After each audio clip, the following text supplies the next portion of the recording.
अगला टॉपिक है हमारा टाइप ऑफ केमिकल रिएक्शन। इसमें अलग अलग टाइप के हमारी केमिकल रिएक्शंस हैं। जैसे सबसे पहले कम्बिनेशन रिएक्शन और डीकम्पोजिशन रिएक्शन। ये दोनों रिएक्शन एक दूसरे के अपोजिट है, इसलिए हम इनको एक साथ पढ़ेंगे। कम्बिनेशन रिएक्शन नाम से ही पता चल रहा है कंबाइन होना, मतलब दो चीज़ों का जुड़ना। तो दो या दो से अधिक रिएक्टेंट हम क्या कहेंगे, टू और मोर देन टू रिएक्टेंट जब मिलके क्या बनाएंगे, कोई सिंगल प्रोडक्ट बनाएंगे। कंबाइन होकर क्या बनाएंगे, एक सिंगल प्रोडक्ट बनाएंगे, उसी को हम क्या नाम देंगे, कम्बिनेशन रिएक्शन। जैसे हमारे पास ए कोई हमारा रिएक्टेंट था, बी हमारा कोई रिएक्टेंट था, उन्होंने मिलकर क्या बना दिया, AB2 बना दिया। ये हमारी किस टाइप की रिएक्शन होगी, ये हमारी होगी कम्बिनेशन रिएक्शन। अब यहाँ पे देखो बर्निंग ऑफ कोयला, ये एग्जांपल है ना जो हमारी एनसीईआरटी में गिवन है, 9th क्लास के एनसीईआरटी में एग्जांपल्स गिवन है। तो वो इंपॉर्टेंट है क्योंकि वो आपको एग्जांपल्स देगा और फिर पूछेगा बताओ पहचान करो कि भाई कौन सी रिएक्शन है। या कई बार क्या करेगा, आपको रिएक्शन दे देगा और नीचे के नाम दे देगा, कम्बिनेशन, डिकम्पोजिशन, इस तरीके से। या क्या करेगा, ऊपर नाम दे देगा, नीचे 4 रिएक्शन दे देगा। जैसे पहले नाम दे दिया डिकम्पोजिशन रिएक्शन और आपको 4 रिएक्शन देगा, उन 4 रिएक्शन में से आपको पहचान करनी है कि भाई बताओ कौन सी क्या रिएक्शन है। तो आपको पता होना चाहिए कम्बिनेशन मतलब जब दो से ज्यादा रिएक्टेंट मिलकर सिंगल प्रोडक्ट बनेंगे। जैसे एग्जांपल क्या है, बर्निंग ऑफ कोयला,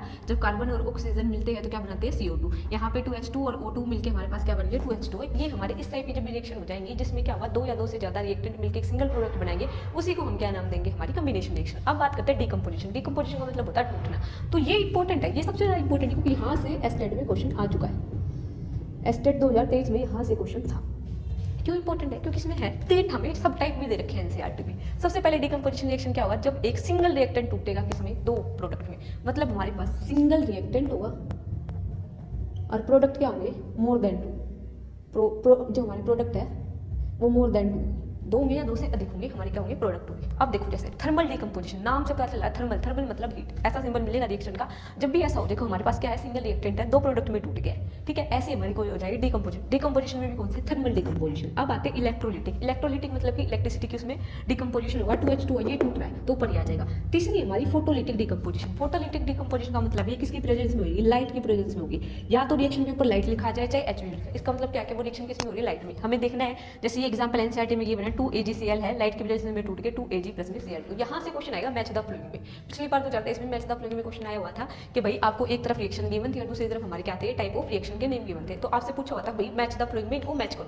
तो आपको ये चीजें पता होनी चाहिए कि भाई कम्बिनेशन रिएक्शन क्या होते हैं, डिकम्पोजिशन रिएक्शन क्या होते हैं, उसी के अकॉर्डिंग आप क्या कर सकते हो, अपना आंसर दे सकते हो। बाकी का टाइप को भी हम डिस्कस करेंगे, पहले आप एक बार अच्छे से इनको देख लीजिए। और खासकर मैं ये बात जरूर कहूंगी कि जो एग्जाम्पल मैंने लिखे, क्योंकि मैंने एनसीईआरटी से लिखे है, अपने पास से कुछ भी नहीं लिखा है ना कि भाई मैं एक्स्ट्रा कैसे कर लेती हूँ, ये सिर्फ एनसीईआरटी वाले। अगर आप कुछ भी नहीं कर रहे हो तो एटलीस्ट एनसीईआरटी तो कर ही लो। हमारी नेक्स्ट टाइप ऑफ रिएक्शन है हमारी डिस्प्लेसमेंट रिएक्शन और डबल डिस्प्लेसमेंट रिएक्शन। डिस्प्लेसमेंट का मतलब होता है किसी एक चीज को दूसरी चीज के साथ रिप्लेस कर देना। सबसे पहले हम डिस्प्लेसमेंट रिएक्शन देखेंगे। इसमें क्या होता है, देखो ए और बी के बीच में बॉन्ड था और हमारे पास क्या है, सी एक अदर मेटल है।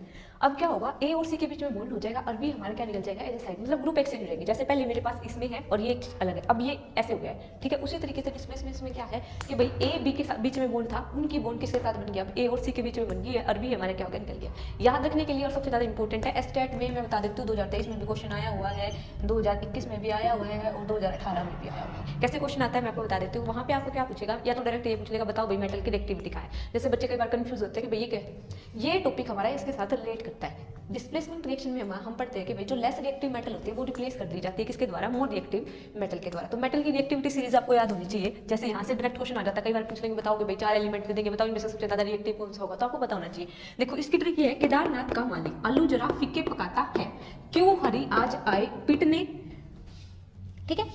मैं दोबारा बोल देती हूँ, देखो केदारनाथ का मालिक आलू जरा फीके पकाता है, क्यों हरि आज आए पीटने, ठीक है। इससे आपको क्या रहेगा, ये रिएक्टिविटी सीरीज आसानी से याद रहेगी।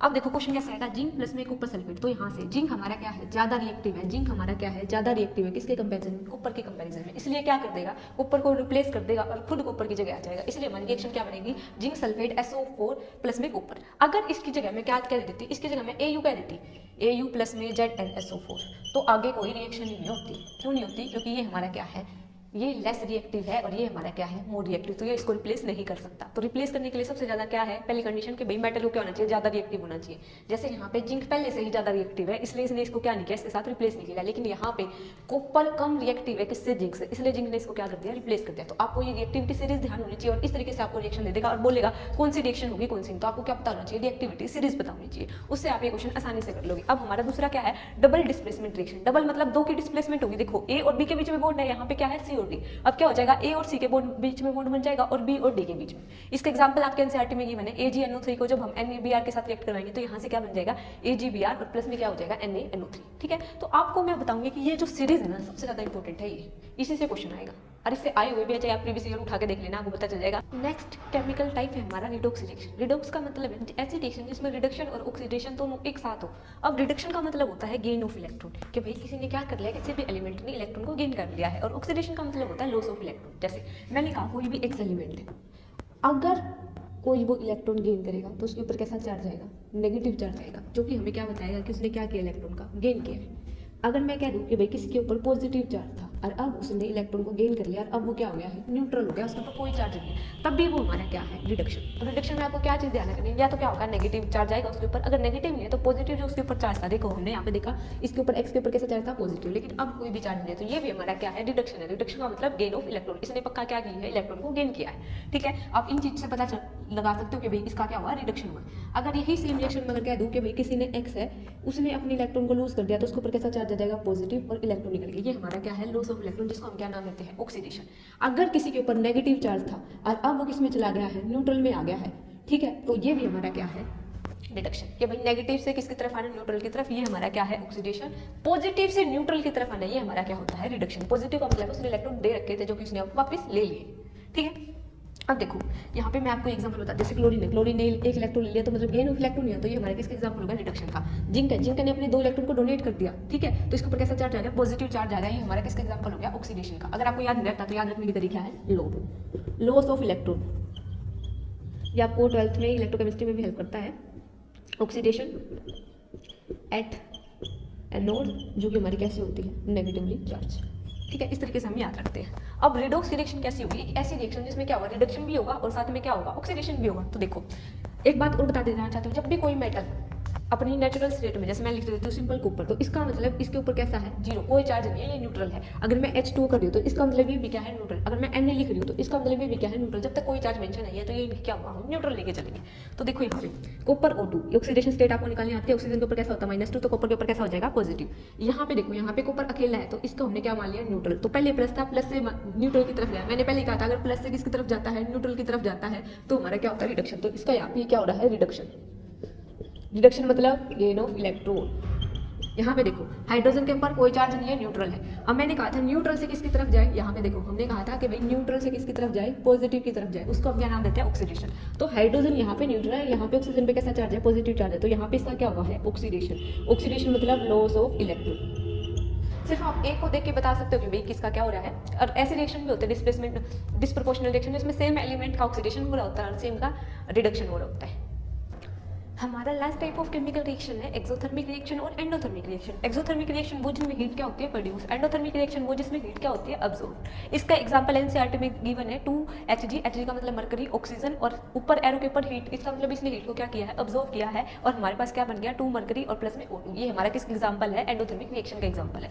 एक्सोथर्मिक रिएक्शन के आपके एनसीईआरटी में 2 एग्जांपल गिवन है। सबसे पहले तो बर्निंग ऑफ नेचुरल गैसेस, जैसे मीथेन, इथेन, जो भी नेचुरल गैसेस है उनकी जब भी हम बर्निंग करते हैं तो हमें क्या मिलती है, कार्बन डाइऑक्साइड मिलती है, साथ में वाटर मिलता है और हीट प्रोड्यूस होती है। तो ये हमारा इसका एग्जांपल हो गया एक्सोथर्मिक। न्यूट्रलाइजेशन रिएक्शन, एसिड और बेस को जब हम मिक्स करते हैं तब भी हमारी वो किस टाइप की रिएक्शन है, एक्सोथर्मिक। उसमें भी हीट प्रोड्यूस होती है। जैसे NaCl HCl और NaOH को मिक्स करेंगे तो क्या बनेगा, साल्ट NaCl और साथ में वाटर और साथ में क्या होती है, हीट रिलीज होती है। ये हमारी क्या टाइप ऑफ केमिकल रिएक्शन जिनसे क्वेश्चन बनता है। अब लास्ट टॉपिक हमारा इसका रहता है कोरिजन, कि भाई कैसे ऑक्सीडेशन हम अपनी डेली लाइफ में देखते हैं, उसके बारे में एक बार डिस्कस करेंगे, फिर ये चैप्टर खत्म। हमारा लास्ट टॉपिक है कि भाई इफेक्ट ऑफ ऑक्सीडेशन हमारी डेली लाइफ में हमें क्या क्या देखने को मिलता है। जैसे कोरिजन यानी कि जंग लगना चीज़ों को, जैसे आपने लोगों के जंग लगा होगा बहुत बार देखा है, तो सबसे ज़्यादा इंपॉर्टेंट वही है रस्टिंग ऑफ आयरन। इसको हम क्या बोलते हैं, rusting of iron. Iron element का सिंबल क्या होता है, Fe। जो ये रिएक्शन है ना वो इंपॉर्टेंट है, क्यों है, क्योंकि कई बार ये रिएक्शन देके आपसे पूछ लेता है कि मैं बताओ भाई रस्टिंग ऑफ आयरन के लिए क्या रिएक्शन है, तो आपको पता होना चाहिए। 4Fe प्लस में 3O2 6H2 हमारे क्या बनाते हैं, 4FeOH3। ऑक्सीडेशन को हम दूसरा ये भी बोलते हैं addition of oxygen. Tarnish of silver, silver के ऊपर जो काला बना जाता है, हमारी जो सिल्वर की ज्वेलरी होती है, चांदी की जो ज्वेलरी होती होती है उन पे क्या हो जाते हैं, थोड़ी थोड़ी काली होने लग जाती है। ये होती है क्योंकि ऑक्सीडेशन के कारण। सबसे पहले तो ये पूछेगा भाई रेस्टिंग ऑफ आयरन है किसका एग्जाम्पल है, रिडक्शन का एग्जाम्पल है, डिकम्पोजिशन रिएक्शन का एग्जाम्पल है, या ऑक्सीडेशन का। तो आपको पता होना चाहिए किसका है, ऑक्सीडेशन का। फिर ये रिएक्शन से क्वेश्चन बन सकता है, टर्निस ऑफ सिल्वर पूछ सकता है, ब्लू ग्रीन पूछ सकता है, कॉपर के ऊपर जो तांबे की चीजें होती है उनके ऊपर आपने कई बार देखा होगा, उन पे क्या हो जाता है, ब्लू ग्रीन मिक्स हो जाती है। तो ये बता रखा है रेसिडिटी होता है जो भी हमारे फूड वगैरह है उनके अंदर जो फैट और ऑयल है उनका ऑक्सीडेशन होना। तो उनको हम अवॉइड करने के लिए क्या करते हैं, सबसे पहले तो आपसे ये पूछ लेगा कि जो ये पैकेट वाली चीजें आती है उनके अंदर कौन सी गैस होती है, तो नाइट्रोजन गैस होती है, जिसके कारण उनको क्या किया जाता है, प्रिजर्व किया जाता है। एयर टाइट कंटेनर में जैसे देखा होगा अपने घर पे खुली चीजों को नहीं रखते क्योंकि वो सील जाती है। तो उन चीजों को अवॉइड करने के लिए क्या किया जाता है, एयर टाइट कंटेनर का, रेफ्रिजरेटर वगैरह का भी यूज किया जाता है प्रिजर्व करने के लिए। ये हमारा सारा टॉपिक था केमिकल रिएक्शन।